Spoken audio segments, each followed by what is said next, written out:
nous regardons, Dieu, pour racheter l'humanité, il a fait don aux hommes. Lorsque nous regardons, il envoya son Fils afin que quiconque croise en lui ne périsse point, mais qu'il ait la vie éternelle. Jean 3, 16. Et ce chapitre est comme une récitation pour beaucoup de chrétiens. Nous le répétons souvent. Mais il faut que nous regardions aussi la profondeur du contexte. Qu'est-ce qui s'est manifesté? Pour qu'il y ait salut, il y a eu un prix qui a été payé. Le prix du salut. C'est que le Fils de Dieu a été immolé. Autrement dit, il a été sacrifié. Comme une offrande, pourquoi? Pour le monde. Nous regardons, si nous revenons dans l'Ancienne Alliance, nous voyons qu'il y a eu Adam et Ève. Dans la création, ils ont été créés. Dans Éden, nous connaissons l'histoire, pratiquement tous les enfants de Dieu connaissent cette histoire. Ils ont quoi? Ils ont désobéi à la voix de Dieu, à la loi que Dieu leur avait prescrite. Qu'est-ce qui s'est passé? Dans la désobéissance, il s'est passé une chose. Dieu a eu quoi? Dieu a eu à le rejeter. Et le péché que nous appelons le péché adamique, parce que Adam et Ève, ils avaient péché. Mais pour le rachat de cela, Dieu a fait quoi? Dieu, envoyant son Fils unique, Jésus-Christ, qui est Seigneur et Sauveur, il est venu pas de manière à plaire, pas de manière à frapper le regard. Lorsque nous regardons sa naissance même, c'était une naissance qu'il n'avait même pas eu à être reconnu. Il a été dédaigné même s'il le fallait. Mais cependant, il était celui qui avait la solution pour l'humanité. Autrement dit, il n'y a pas de salut en dehors de Jésus-Christ. En Christ, nous avons le salut, nous avons la faveur et la grâce. Si nous voulons vivre une éternité, selon la promesse de Dieu, il a dit, je reviendrai chercher mon Église, je reviendrai chercher ceux qui m'adorent, ceux qui me proclament, ceux qui me vénèrent. Je viendrai les chercher. Jean chapitre 14. Mais peuple de Dieu, si nous regardons dans la profondeur, le salut nous a été octroyé au prix de l'acceptation seulement. Si nous confessons, si nous acceptons. La Bible dit, il est venu chez les siens. Ils ont fait quoi? Ils l'ont rejeté. Jean chapitre 1er, le verset 12. Mais à tous ceux qui l'ont reçu, à tous ceux qui croient en son nom, il a donné quoi? Il leur a donné le salut, le pouvoir de devenir enfant de Dieu. Il leur a donné le salut. Nous avons reçu le salut par l'acceptation de Christ comme Seigneur et Sauveur. Donc, lorsque je vis, lorsque j'existe sur terre, je dois garder en mémoire que quelqu'un a payé le prix pour moi. Il s'est sacrifié. Il s'est sacrifié comme une belle offrande. Une offrande de bonne odeur pour le Père lui-même. Pour que nous puissions être rachetés. Alléluia. Alors, peuple de Dieu, le prix du salut a été passé par comment? Par l'humilité. Si le Fils n'était pas humble, si le Fils n'avait pas voulu s'humilier, on n'aurait pas eu le salut. Il pouvait refuser, mais il a accepté de mourir à la croix. Lui qui n'avait point péché, lui qui n'était pas pour nous une offrande selon le modèle des hommes, mais selon le modèle de Dieu. Il s'est donné lui-même en sacrifice avec beaucoup d'humilité. Peuple de Dieu, si nous avons dit le prix du salut, mais je dirais le prix du salut par l'humilité. Lorsque nous parlons de l'humilité, nous parlons de la personne de Jésus-Christ lui-même. Peuple de Dieu, je associe le salut à l'humilité. Pourquoi? Parce que si nous voulons hériter le salut, nous devrions aussi avoir l'humilité. Car la Bible le dit clairement. Dieu fait quoi? Il fait grâce aux humbles. Il résiste aux orgueilleux. C'est lui qui a développé l'orgueil, n'a pas l'humilité. Alors, Christ, il s'est donné comme une belle offrande, tout en étant humble. Il n'a pas eu quoi à résister à Dieu, parce qu'il était humble, il s'est donné, sans orgueil. Mais ce qui est aujourd'hui en train de compromettre le chrétien que nous sommes, l'enfant de Dieu que nous sommes, Parce que nous avons manqué d'humilité. Aujourd'hui même, pour recevoir la vie du Christ, il y en a qui sont en train de bouder l'évangile. Il y en a qui sont en train de bouder la vie du Christ. Que vais-je gagner? Quel intérêt que cela m'apportera? Quelle vie? L'orgueil. Et c'est la chute de beaucoup.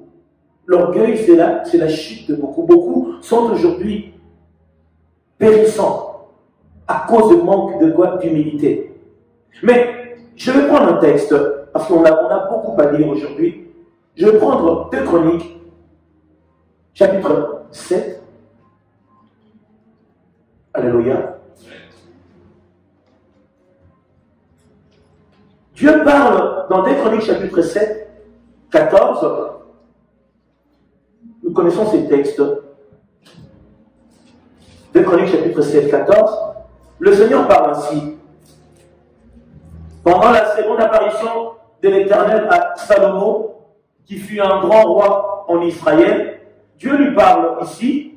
Lorsqu'il y avait la dédicace du temple, le Seigneur est venu rencontrer Salomon et il lui a donné cette parole. Il lui dit, je commence à partir des 14, il a dit, si mon peuple sur qui est invoqué mon nom, s'humilie, prie. On voit déjà, il y a l'humilité. Il a dit, si s'humilie, prie et cherche ma face. Et s'il se détourne de ces mauvaises voies, je l'exaucerai des cieux. Je lui pardonnerai son péché, je le guérirai, plutôt, et je guérirai son pays. Mes yeux seront ouverts désormais, et mes oreilles seront attentives à la prière faite en ces lieux. En ces lieux, le lieu en question, c'est quoi? C'est quoi? Le lieu, c'est l'église, autrement dit le temple. C'est le temple. Peuple de Dieu, qu'est-ce que je veux dire par là? On parle, Dieu a dit quoi? Il a dit, si le peuple sur qui mon nom est invoqué, si ce peuple qui m'adore, si ce peuple qui me vénère, ceux qui disent Seigneur, Seigneur, Seigneur, je t'adore, Seigneur, je te vénère, Seigneur, tu es à moi. Il a dit, si ce peuple s'humilie, l'humilité, s'il s'humilie, et en s'humiliant, la Bible nous dit clairement quoi? Après avoir eu à s'humilier, il prie. Ça veut dire quoi? Même lorsque je rentre dans la présence de Dieu pour prier, je me mets à genoux, en signe d'humilité, en reconnaissant la grandeur, l'immensité de ce Dieu. Je me prosterne en signe d'humilité et je commence à prier. Et lorsque je prie, après la Bible dit quoi? Il cherche ma face. Autrement, vous voyez la thématique, je m'humilie, je prie et je commence à chercher. Il a dit quoi? Que je me laisserai trouver par ceux qui vont me chercher de tout leur cœur. Je me laisserai trouver par ceux qui vont me chercher de tout leur cœur. Jérémie chapitre 29, le verset 11. Peuple de Dieu, Dieu est amour, Dieu est majestueux, mais l'humilité a été vue devant Dieu comme marque de quoi? De soumission.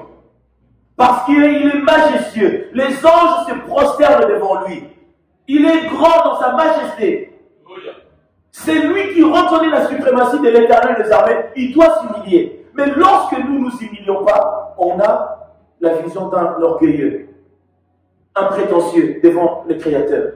Mais qui es-tu pour être prétentieux devant le Créateur? Nous ne sommes rien. Alléluia.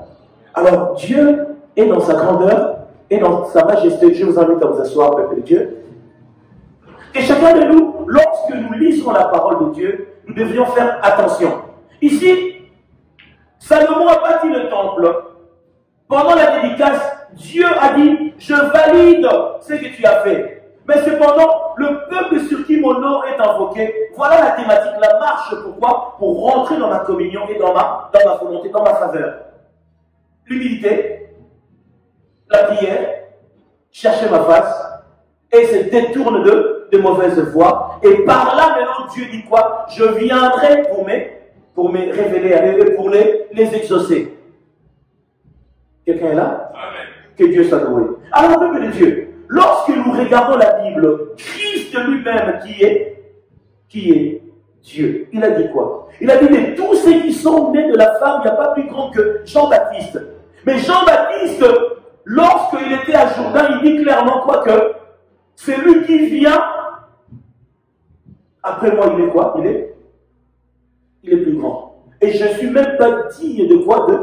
De délier ses souliers. Peuple de Dieu. Il a reconnu Christ grand qu'il était Jean-Baptiste. Il a dit que moi, je ne suis pas le prophète que vous citez. Je suis celui qui crie dans le désert, aplanissant les sentiers du Seigneur. Il s'est vu inférieur à la suprématie du Seigneur. Il s'est vu comment? Inférieur. En reconnaissant la grandeur du Seigneur. Mais aujourd'hui, même chez les serviteurs de Dieu, c'est qu'il y ait une chute, c'est que nous avons manqué d'humilité. Nous avons vu, même l'élévation est devenue comme un apport acquis. Ça amène la chute après. La gloire, c'est bien. Mais la gloire sans humilité, tu auras la chute, impérativement. Tu ne peux pas y passer. Lorsque Dieu élève, lorsque Dieu fait asseoir, il veut que quelqu'un soit conciliant. Il développe quoi? Des caractéristiques des fruits de l'esprit, tout en reconnaissant qu'il est quoi? Il est humble. Et servir Dieu. Parce que lui-même, il est Dieu, dans sa grandeur, dans sa magnificence, mais il vit avec des hommes qui ont quoi? Qui ont l'humilité. On ne peut servir Dieu avec l'orgueil, sinon nous passons à côté. Je vais prendre un texte biblique, Jean chapitre 3. Merci Seigneur. Qu'est-ce que la Bible nous dit? Jean chapitre 3.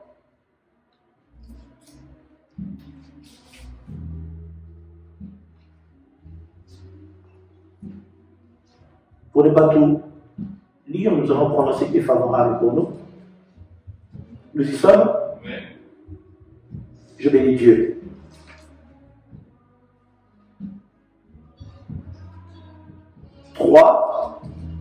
Je veux juste que nous lisons comment ce qui est favorable pour nous. À partir de 26, nous y sommes.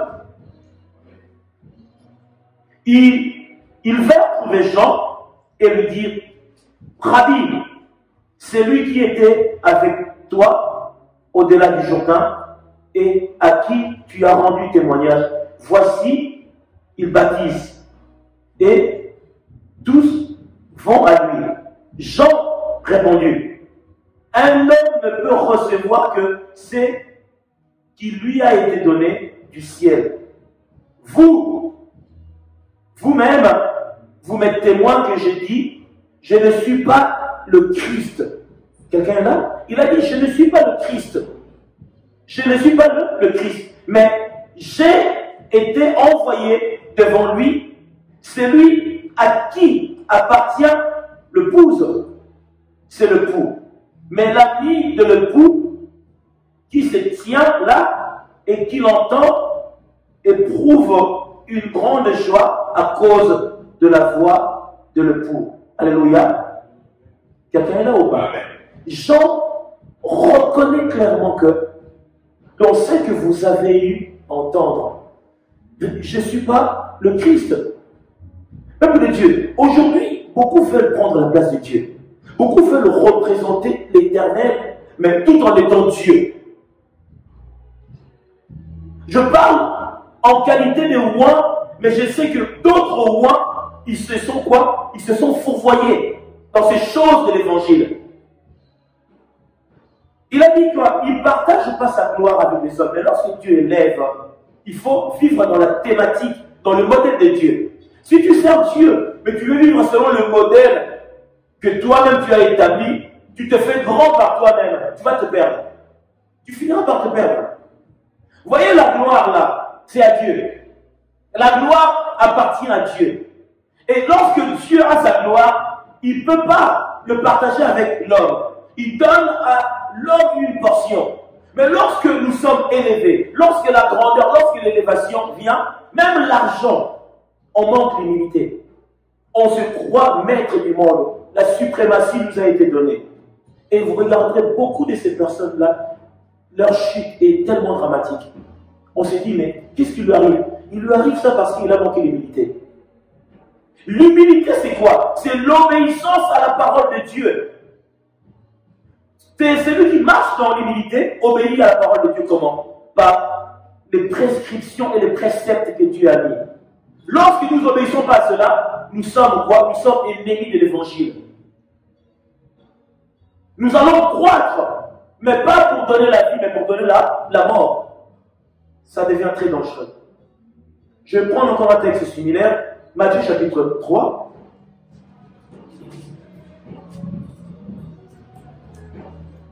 Matthieu chapitre 3. Je commence à partir de 13.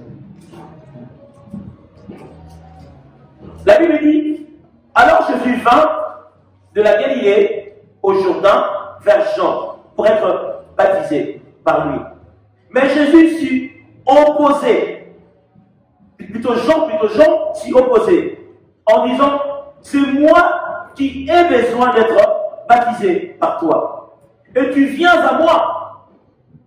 Jean a dit quoi? Jean a dit au Seigneur que c'est plutôt toi qui dois me baptiser. Mais comment cela se fait-il que tu viens à moi? Waouh! Écoutez, Jean savait qui était le Seigneur. Il voyait la suprématie, la grandeur du Seigneur. Mais il voit celui qui m'a envoyé, en planissant son chemin, il vient à moi pour que je le baptise. Waouh! Quelle humilité! Quelle humilité! Jésus-Christ, qui est Seigneur et Sauveur, est venu auprès des gens. Pourquoi? Pour recevoir le baptême. Jean, sachant qui il était, il a dit non, cela ne peut.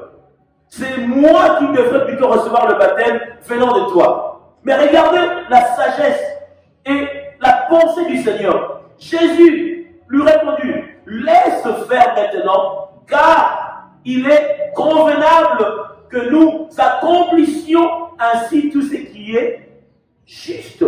Et Jean lui résista plus. Alléluia. Est-ce que vous avez compris? Jean ne lui résista plus. Dieu résiste quoi? Aux orgueilleux. Il fait grâce aux humbles. Mais la Bible dit clairement que Jean ne le résista plus. Jean n'a pas eu à le résister. Jean est rentré comment? Il est rentré à faire ce qui est juste. Parce qu'il y avait une mission qui était liée à cela. Peuple de Dieu. La problématique, c'est quoi? C'est que nous vivons le temps que le chrétien vit avec Dieu, la communion que le chrétien vit avec Dieu demande l'approche solennelle. Pourquoi? Je reconnais sa grandeur, je sais qu'il m'a établi, je fais ce qu'il attend de moi. Je ne fais pas les choses selon ma volonté, mais que sa volonté soit faite. Mais cependant, de ce temps, de ce jour, nous faisons la volonté des hommes pour plaire aux hommes. À cause de la gagne, à cause des choses viles et vaines, nous voulons plaire aux hommes. Ça devient contraignant. Peuple de Dieu, le Dieu dans sa grandeur, dans son immense faveur, est venu au monde. Mais si on vous disait que c'était le roi des rois, le roi des gloires, tu vas même douter. Tu vas dire non, c'est pas lui. Le sauveur de l'humanité, c'est lui. Non, c'est pas lui. Parce que son apparence n'était même pas là de manière à frapper le regard. C'est pour cela aujourd'hui, nous sommes dans ces temps où l'Église donne faveur à ceux qui sont bien habillés, présentant l'image, mais cependant, certaines de ces personnes n'ont même pas d'humilité, mais on les a vues comme des hommes qu'on devrait honorer, des hommes qu'on devait mettre à la première place, parce que c'est ainsi. Mais celui qui est humble, qui fait la volonté de Dieu, a été dédaigné dans la maison du Seigneur. Pourquoi? À cause de l'ignorance. C'est pour cela que la Bible dit, mon peuple périt. Pourquoi? Faute de connaissances. Si nous savions, nous marcherons autrement. Mais Dieu, dans son amour, c'est lui qui conduit, qui amène les choses. Alléluia. Alors, je vais prendre Philippiens. L'Église.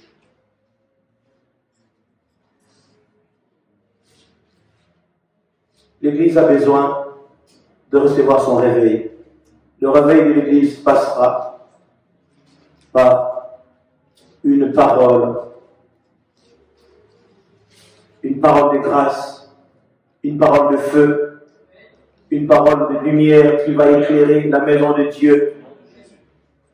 Car le Christ lui-même qui est le modèle parfait de l'humilité. Le modèle parfait de l'humilité. Peuple de Dieu, un enfant de Dieu doit vivre la vie d'humilité. Pourquoi? Dieu, il ne peut pas utiliser celui qui n'a pas été brisé dans l'humilité. Celui qui est dans l'arrogance, celui qui vit d'une manière... Parce que tu seras un scandale pour lui. Tu seras un scandale pour le corps du Christ. Jamais. Un grand scandale, vraiment. Et beaucoup te verront comme une pierre d'achoppement. Pourquoi? Pour les âmes. Tu deviens un scandale et beaucoup abandonneront la vie du Christ à cause de l'orgueil. C'est pour cela qu'il dit clairement quoi? Il résiste aux orgueilleux. Et dans sa maison, dans son repos, les orgueilleux n'y prendront pas part. Parce qu'au ciel, quelqu'un a été orgueilleux, nous connaissons son sort et son histoire. À cause de l'orgueil. Il faut être humble. Peuple de Dieu, pourquoi vivrais-je une vie d'orgueilleux si je regarde clairement que tout passera? La Bible dit clairement que tout passera. Pourquoi? L'orgueil par rapport à la gloire de ce monde, par rapport au bien, le matériel de ce monde. J'aime autant mieux chercher le royaume des cieux et sa justice que les choses éphémères qui seront périssables. Alléluia. Je bénis Dieu. Philippiens chapitre 2, peuple de Dieu. Nous y sommes? Je bénis le Seigneur. Alors nous allons lire la parole. La Bible dit, si donc il y a quelque consolation en Christ, alléluia, s'il y a quelqu'un soulagement dans l'amour, s'il y a quelque communion d'esprit, il y a quelque compassion et quelque miséricorde, rendez ma joie parfaite. Rendez la joie de l'Éternel parfaite. Ayant un même sentiment, un même amour, une même âme, une même pensée, ne faites rien par esprit de parti ou par vaine gloire. Et aujourd'hui, la vaine gloire est notre nourriture. On fait les choses par vaine gloire, pour plaire aux hommes. Cherchez à plaire à Dieu. Vivez la vie. Tant que tu vis sur la terre, et tant qu'enfant de Dieu, chrétien, cherche à plaire à Dieu. Ne cherche même pas à plaire à un homme ou à une femme, parce que si tu plais à un homme, après, nous avons vu des relations qui ont eu à prendre des sentiers. Mais cherche à plaire à Dieu. Dieu veut que tu puisses le plaire à lui seul.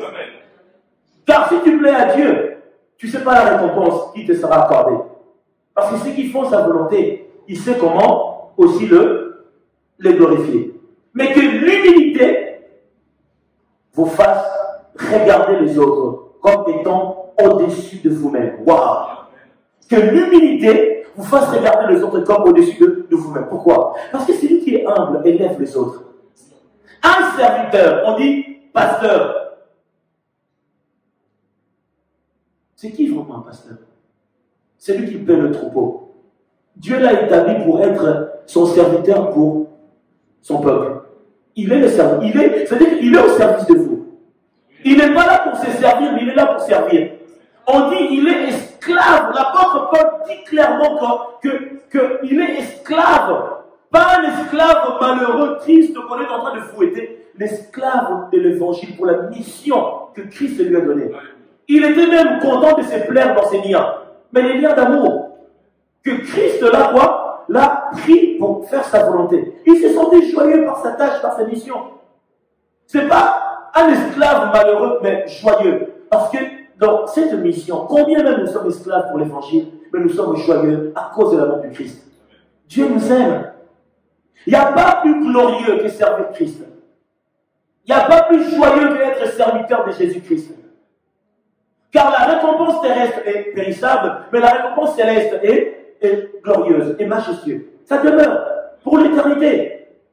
Le monde dont nous vivons nous a présenté un Dieu quelconque. Mais moi, je vous présente Dieu parmi nous, Emmanuel. Il a dit, je serai avec vous jusqu'à la fin. Il est avec nous. Le Seigneur est là. Il est à la droite du Père, mais il est là. Il est là. Il est avec nous. Et là, il me dit, mais comment ça se fait, il est là? Et bien, le Saint-Esprit, c'est qui?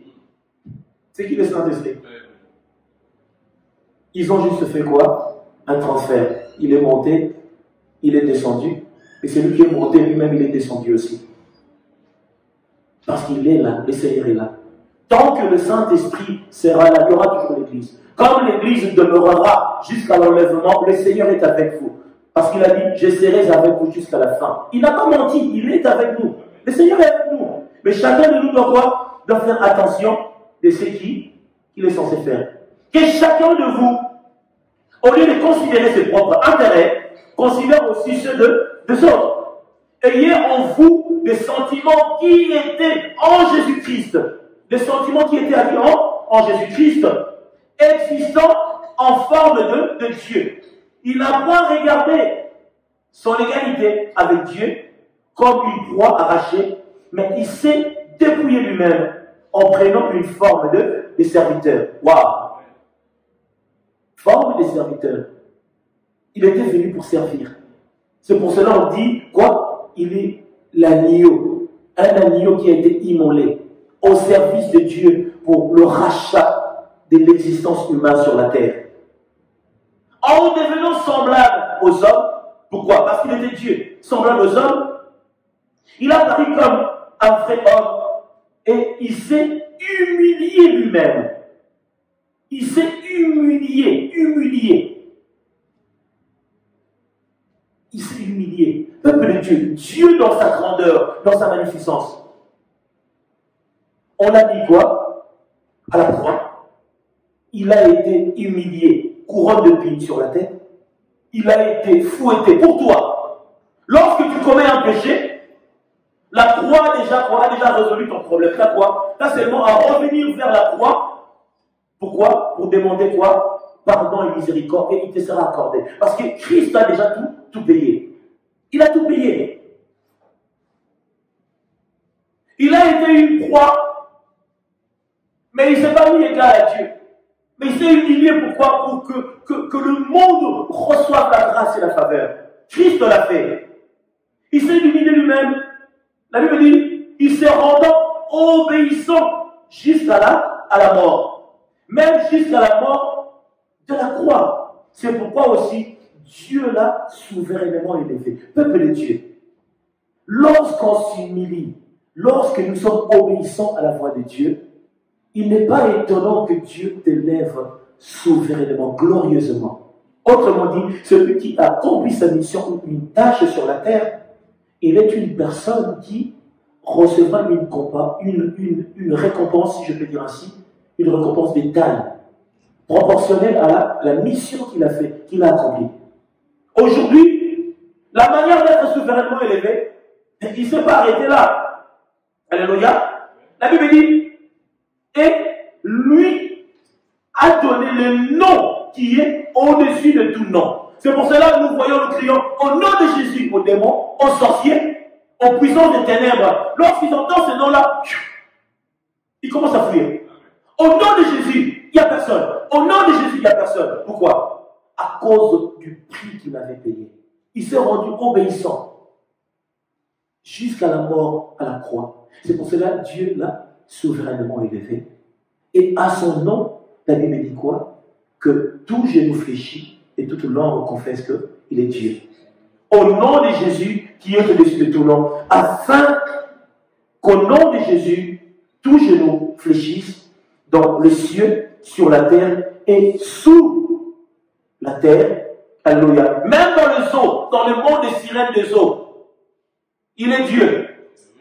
Il est glorieux, c'est lui qui décide. Même en enfer, dans les séjours de mort, il a son mot à dire. Il est Dieu aux cieux, sur la terre et dans les profondeurs. Il est maître absolu. Et que toute langue confesse Christ est Seigneur à la gloire de Dieu le Père. Toute langue. Est-ce que ta langue confesse Jésus? Ta langue. Il a dit quoi? Quiconque confessera son nom sera sauvé. Donc remarquez que le salut, sois seulement humble, accepte Jésus, tu iras au ciel. Ça devient compliqué, beaucoup ils ont du mal même à le faire. L'humilité. Il y en a, ils sont prêts à pratiquer des choses abominables. Pourquoi? Parce que le démon le amène à cela. Il résiste à l'évangile, il résiste au salut. Il n'y a pas de vie en dehors de Christ. Je vous en conjure. La repentance passera par quoi? Par l'acceptation de ce nom-là comme Seigneur et Sauveur. afin d'hériter le royaume des cieux. Et nous sommes dans un temps où le fils de la rébellion a fait aussi des êtres humains, certains des rebelles, à l'œuvre de la croix, au salut. C'est pour cela que je vous dis, le prix du salut viendra par l'humilité. C'est lui qui s'humilie recevra le salut. Ne résiste pas. Il a dit, ne soyez pas rebelles comme vos parents qui m'ont résisté. Qui m'ont résisté. Il a dit quoi? J'ai en dégoût ce peuple-là parce qu'ils m'ont résisté. Ils ont manqué l'humilité. Ils ont vu la gloire de Dieu. Ils ont vu la manne. Ils ont contemplé la magnificence. Ils ont vu Dieu parler avec Moïse. Ils ont vu la magnificence de Dieu par excellence. Mais cependant, ils étaient en train de murmurer quand même. Oh, ils murmuraient. Peuple de Dieu, vous allez comprendre une chose, c'est que lorsque Dieu appelle quelqu'un, surtout un pasteur, prophète, évangéliste, docteur, tout ce que nous pourrions citer, apôtre, le Seigneur amène d'abord l'humilité. Sur ses servantes, l'humilité. Si tu n'as pas l'humilité, tu ne peux pas servir Dieu. Il n'y a pas de serviteur de Dieu orgueilleux. Il n'y a pas de servant de Dieu orgueilleuse. Ça n'existe pas. L'humilité précédera la gloire. Tu veux que Dieu te ramène dans la gloire. Sois humble. Peuple de Dieu, vous remarquerez, il y en a qui ne sont pas dans l'humilité. Ils ont été élevés, mais qui les a élevés alors? Quelqu'un comprend ou pas?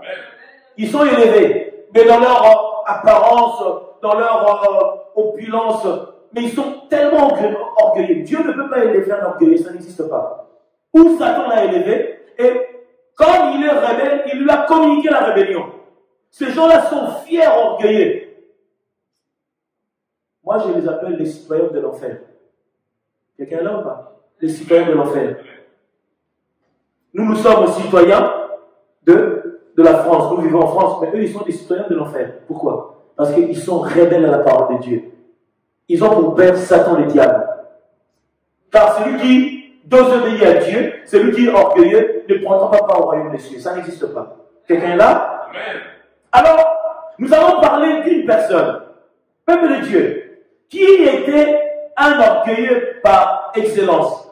La Bible nous parle, l'apôtre Jean nous dit qu'il y a eu une guerre au ciel.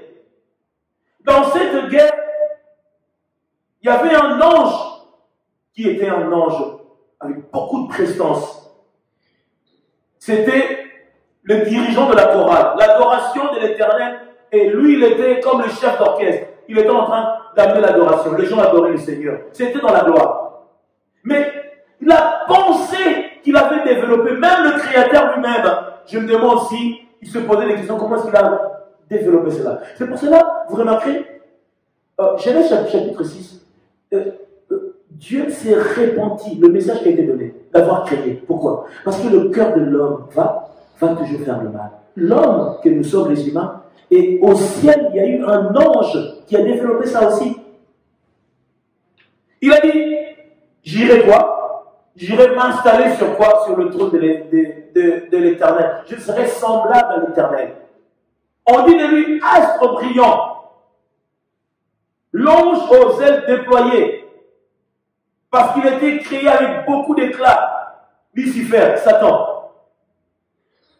La problématique, c'est quoi? Il a manqué l'humilité. Il avait manqué l'humilité. Lorsque Dieu a détecté ce qui était dans son cœur, il a dit, il va contaminer mon royaume.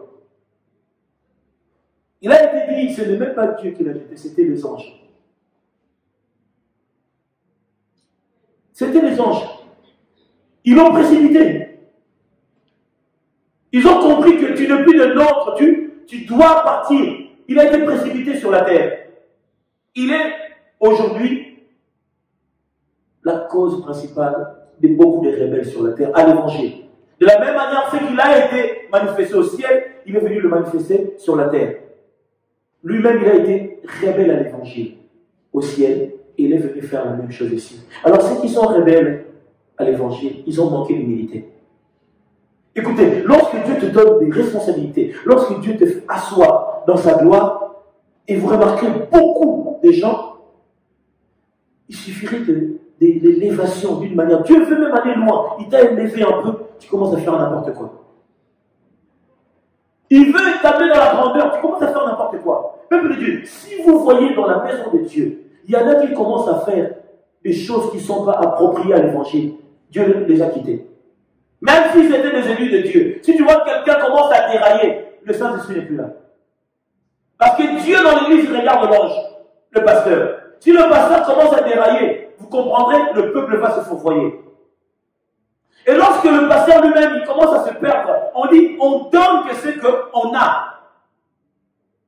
Et les impositions de main qu'il va communiquer, il va donner ce qu'il est en train de développer. S'il a la haine, il va développer la haine en vous. S'il a l'esprit de l'impudicité, ça sera l'impudicité. Il va l'octroyer d'une manière intense encore. Vous dites, mais comment dans l'église, il y en a des gens font? Il faut regarder aussi à la tête. Il faut regarder à la tête. Comment est-ce qu'il vit sa vie? Hein? Si c'est un coureur de jupons, il va vous communiquer cela. Peuple de Dieu, on ne blague pas avec l'évangile. On ne blague pas avec Dieu. Ces choses est pour le salut d'une multitude. Beaucoup iront au ciel avec ces choses. Si tu le fais mal, tu le ramèneras en enfer aussi. Une personne peut ramener 300, 400 personnes en enfer. Une personne peut ramener 300, 400. Parce que Dieu regarde dans une église, il regarde le berger. Si lui, il a fait une alliance qui n'est pas dans la volonté de Dieu, vous êtes perdus. Restez là, adorer. Seigneur, je t'adore, je te magnifie. Mais l'alliance qui est là, ce n'est pas l'alliance de Dieu. Vous êtes dans la compromission. Seuls ceux qui sont, on dit, des vaillants guerriers, des vaillantes guerrières, qui sont là-dedans, s'ils prient, Dieu va les révéler l'identité du pasteur, ils peuvent s'écarter. Mais les aveugles resteront là. Oh, nous t'adorons, Seigneur. Mais tu adores quel Dieu? Parce que l'alliance qui est là, ce n'est pas l'alliance que Dieu a manifestée. Peuple de Dieu, voyez, beaucoup de choses fait que Dieu nous appelle à un don que beaucoup négligent. C'est le discernement. Ce n'est pas la guérison, ce n'est pas le discernement.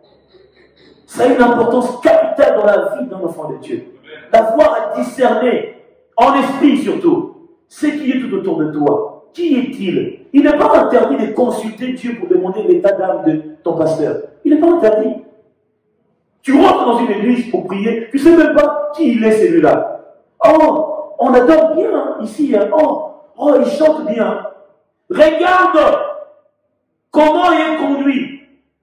Et celui qui est conduit, quel esprit l'anime pour pouvoir dire si c'est bien ou pas là où tu pries. Il y a des côtés chaleureux qui sont inspirés par des démons. Oh, je sens, tu sens quoi? Il faut que le Saint-Esprit te révèle. Amen. L'humilité précédera la gloire. Alléluia. Alors je prends Ésaïe, prenons le Bible. Que Dieu soit loué.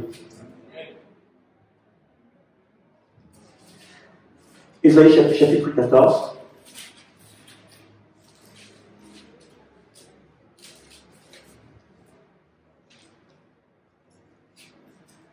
Nous n'allons pas prendre tout. Nous allons prendre ce qui est favorable pour avancer. Je commence à partir de 14, à partir de 9. Nous y sommes? Amen. Le séjour de mort se meut jusque dans ses profondeurs pour t'accueillir à ton arrivée. Il réveille devant toi les morts, tous les grands de la terre. Alléluia. Il fait lever de leur trône tous les rois des nations. Tous prennent quoi? La parole pour te dire, toi aussi, tu es sans force comme nous. Tu es devenu semblable à nous. Ta magnificence est descendue dans les séjours de mort, avec le sang de tes luttes. Sous toi est une couche de verre. Et les vers sont ta couverture. Vous savez, ça, on parle de quoi? On parle de l'enfer. Il y en a, ils auront un lit de vers de terre.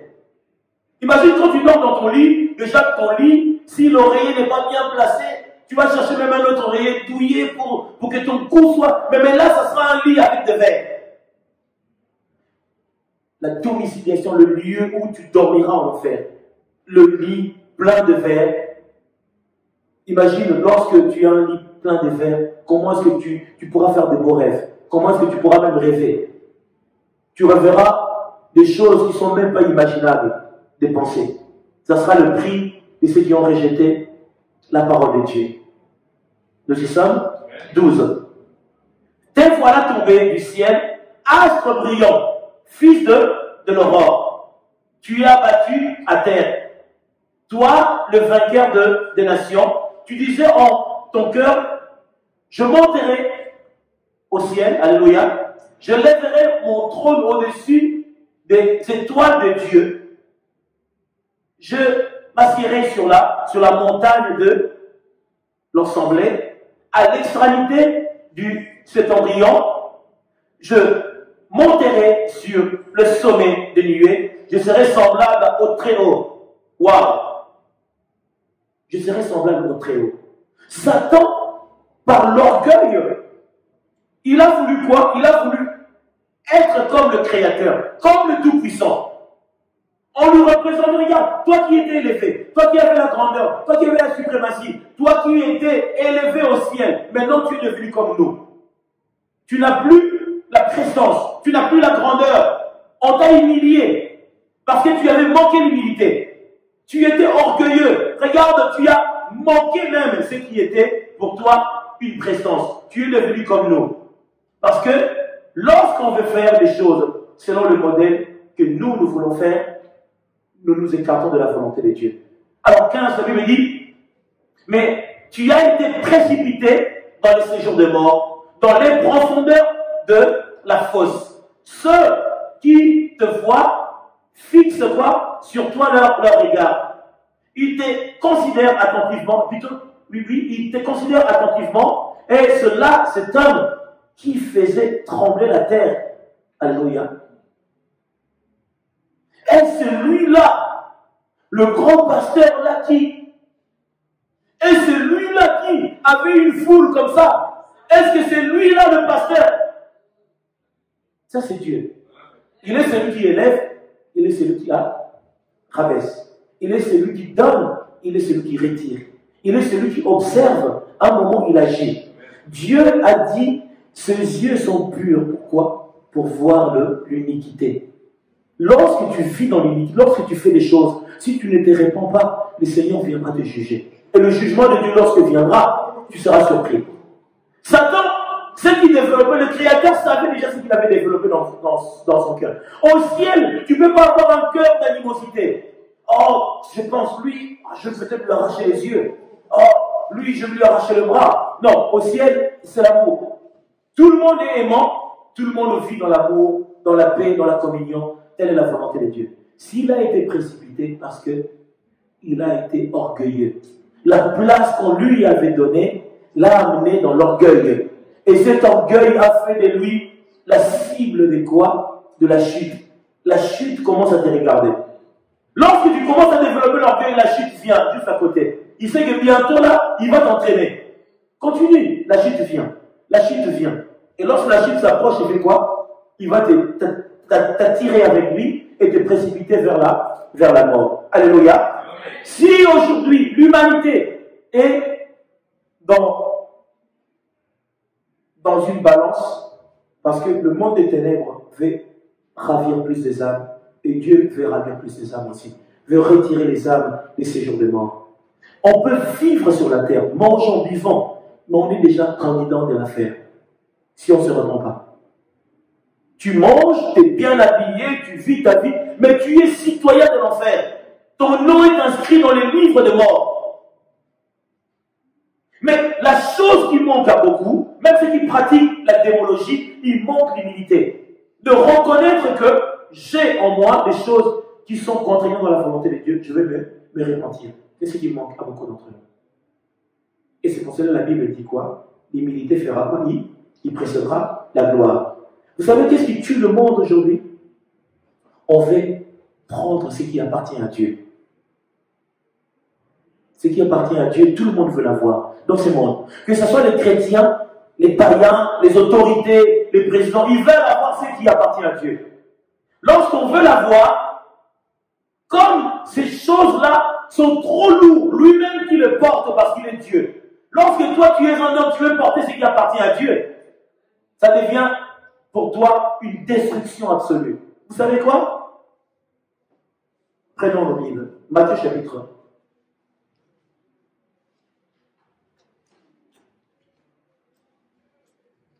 Matthieu chapitre 6. Ce qui appartient à Dieu, beaucoup dans ce monde veulent l'avoir. Et lorsqu'on veut avoir cela, il faut être préparé. Les instructions de la prière nous a été montrées dans Matthieu chapitre 6, mais si nous descendons plus bas, je commence à partir de 13, la Bible dit quoi? Ne nous induis pas dans la tentation, mais délivre-nous du malin. Et je reviens à ce que je viens de dire, car c'est à toi qu'appartient quoi? De tout le siècle, le règne là, la puissance et la gloire. Ces trois choses sont à Dieu. Ces trois choses sont à l'Éternel. Et le monde veut l'avoir. Un homme fait quoi? Il veut régner. Ouais, c'est moi le grand, c'est moi le puissant, c'est moi qui, c'est moi le patron. Et il veut la puissance. La puissance, si Dieu ne te le donne pas, Satan va te le donner. Et c'est pour cela que vous regardez dans les églises, on dit des hommes, ah, c'est un homme puissant. Ce n'est même pas Dieu qui est puissant en lui, mais c'est un homme puissant. C'est la sorcellerie, ça. C'est la magie. Un homme n'est pas puissant. C'est Christ qui est puissant dans l'homme. Si on commence à dire, c'est un pasteur puissant. Ce pasteur-là, il est puissant. Mais il est puissant comment? Il n'est pas puissant. C'est un serviteur que Dieu a octroyé son onction. Il peut le retirer aussi quand il veut. C'est à toi qu'appartient le règne, la puissance et, pour conclure, la gloire. C'est ça qui amène la chute. La gloire amène l'homme des fois à ne pas être humble. Peuple de Dieu, je reviendrai dans l'histoire d'un grand roi riche que la Bible parle, la personne du roi Salomon. Quelle gloire que Salomon n'a pas eu. Les femmes, l'argent, les biens, il a tout eu. Mais lorsqu'il a manqué d'humilité devant Dieu, il a commencé à quoi? À bâtir des autels pour le Dieu de ses femmes. Et la Bible dit quoi? Son cœur n'était plus totalement à Dieu. Il a perdu la communion. C'est très dangereux. Et Dieu s'est répandu de ne plus jamais élever un homme dans cette grandeur. Je ne dirais pas dimension parce que nous ne sommes pas des occultistes. Dans cette grandeur. Dans cette grandeur. La grandeur de Dieu. Dieu a dit de le faire un coup. Parce que Salomon a tout eu. La grandeur dans l'humilité. Seigneur, élève-moi, mais donne-moi l'humilité. Que j'ai à regarder les autres comme plus grands que moi. Si je regarde les autres comme moins inférieurs, je passe à côté. Chacun de nous doit faire attention. Car la Bible dit, celui qui lit doit faire quoi? Doit faire attention. Je bénis Dieu. Alors, peuple de Dieu, je rentre dans le Proverbe. Je vais faire vite parce qu'il y a beaucoup à lire. Je pense que certains textes sera donné à la maison pour aller le lire à la maison. Je suis dans le Proverbe.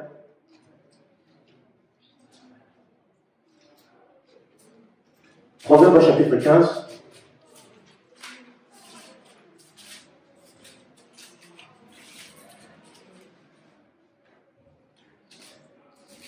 Parce que j'ai un texte final à lire avec vous. Chapitre 15, 33.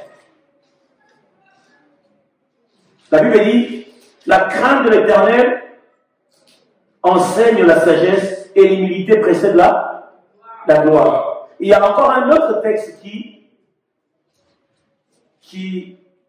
le rejoint, Proverbe 22.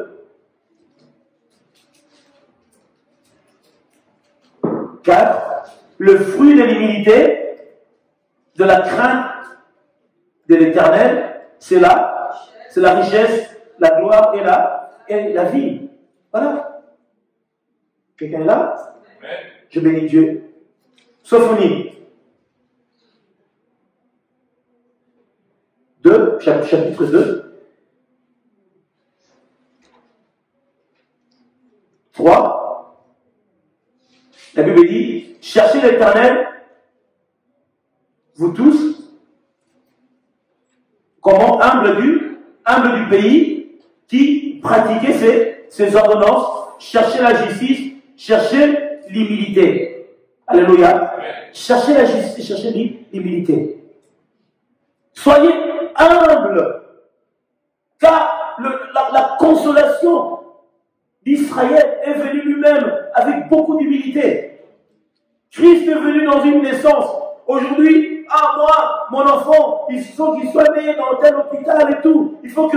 Mais la consolation de l'humanité, il est venu dans un lieu. Si tu regardes la naissance du Christ là où il était venu au monde, comme je l'ai dit précédemment, les anges ont fait venir Christ dans un lieu où c'était la volonté de Dieu. Mais il aurait fallu quoi? Son étoile soit tellement visible, les mages qui étaient ceux qui consultaient les astres ont vu qu'il y avait un grand roi qui était venu au monde. Pourquoi? Son étoile a brillé. Lorsque ton étoile brille, rien ne pourra s'opposer à la volonté de Dieu dans ta vie. Car le Seigneur marchera toujours avec toi dans sa volonté.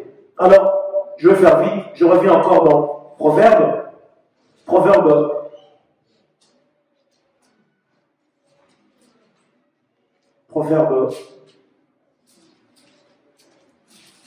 3. Je pense que je vous laisserai certains de ces textes aller lire à la maison pour avancer. Proverbe chapitre 3, 34.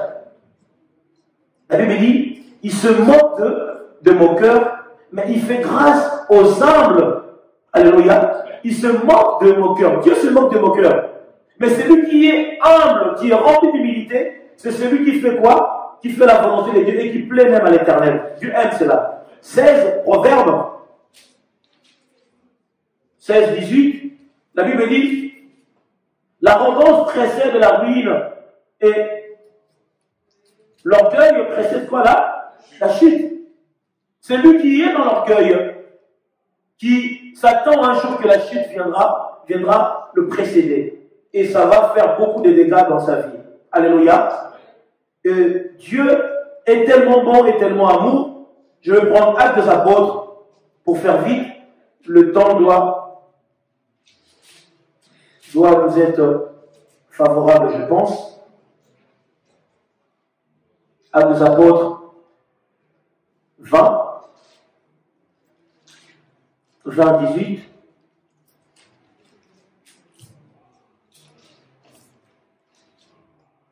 Nous sommes. Lorsqu'ils furent arrivés vers lui, il leur dit, vous savez de quelle manière, depuis le premier jour où je suis entré en Asie, je me suis sans cesse conduit avec vous, alléluia, servant le Seigneur en toute humilité, avec larmes et au milieu des épreuves que m'est suscité, comment? Les embûches des Juifs. Alléluia. Est-ce que vous avez compris ou pas? L'apôtre Paul a dit clairement que il a servi avec humilité, mais cependant il avait des épreuves que les Juifs, lui, étaient en train de lui ramener. Peuple de Dieu, il n'y a rien de tel que de vivre une vie d'humilité. Mais cela dépend de notre approche et comment nous voyons les choses aussi. Car le Seigneur voudra que chacun de nous voit les choses dans la magnificence, dans la grandeur. Peuple de Dieu, certains textes, nous allons le lire à la maison. Pour finir, le dernier texte que je voulais vraiment lire avant de clôturer toute chose, nous allons prendre Ésaïe 53. Ça, c'est le texte charnière que je voulais terminer avec ça. Comme ça, certains, je peux le citer à lire peut-être à la maison plus tard. Colossiens, chapitre 2, 18, Colossiens 3, 12, 1 Pierre 3, 8, 1 Pierre 5, 5, Jacques chapitre 4, 6, 1 Pierre 5, 5. Et je prends le texte que nous allons terminer avec Ésaïe 53. Alléluia. Je bénis le Seigneur. Nous y sommes. Ésaïe 53. Je veux que nous puissions lire ce texte. Nous allons nous lever pour lire ce texte, je vous prie. Levons-nous, si nous arrivons à la fin. La Bible dit, qui a cru ce qui nous était annoncé, qui a reconnu le bras de l'Éternel, il s'est élevé devant lui comme quoi? Comme une faible plante, comme un rejeton qui sort d'une terre desséchée. Il n'avait ni beauté, ni éclat. Pourquoi? Pour attirer le regard. Ça, c'est Jésus. Alléluia. Et son aspect n'avait rien pour nous plaire. Méprisé et abandonné des hommes, hommes de douleur et habité à la souffrance. Habitué plutôt à la souffrance. Semblable à celui dont on détourne le visage. Nous l'avons dédaigné. Nous n'avons fait de lui aucun cas. Cependant, ce sont nos souffrances qu'il a portées. C'est de nos douleurs qu'il s'est chargé. Et nous l'avons considéré comme puni, frappé de Dieu et humilié. Waouh! Quelqu'un est là ou pas? Nous sommes église.